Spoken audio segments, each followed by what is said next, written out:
Many Americans think of conflict when they think of the Middle East. After 15 years of engagement defined by war, they wonder why the United States does not just walk away from the region. The answer is simple.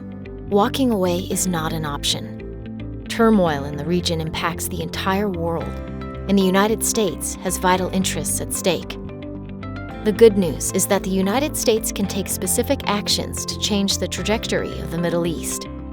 To start, the United States must move beyond a pattern of fire drills in reaction to crises in the region.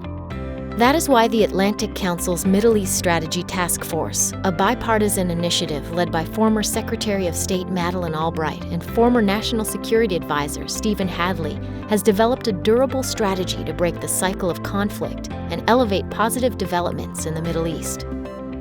The first of this two-pronged approach focuses on stopping violence and human suffering, ending destabilizing wars in Syria, Iraq, Yemen, and Libya is a precondition to progress.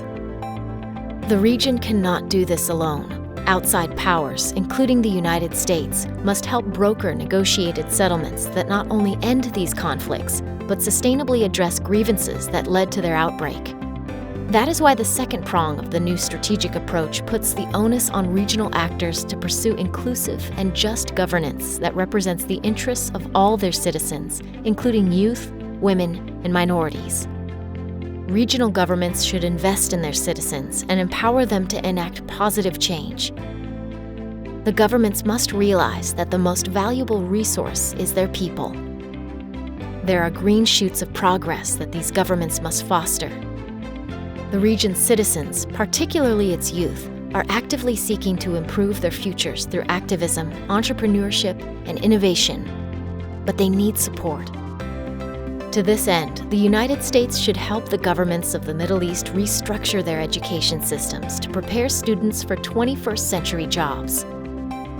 Regional governments should also enact regulatory reforms to promote trade, investment, and entrepreneurship and give their citizens opportunities to build better societies. Outside powers can create incentives for these reforms by codifying mutual expectations in what we call a new compact for the region. The more regional actors take steps to improve governance and the lives of their citizens, the more support they can expect from international partners. The Middle East is not condemned to the current cycle of conflict. The region harbors immense human capital and potential for a better future.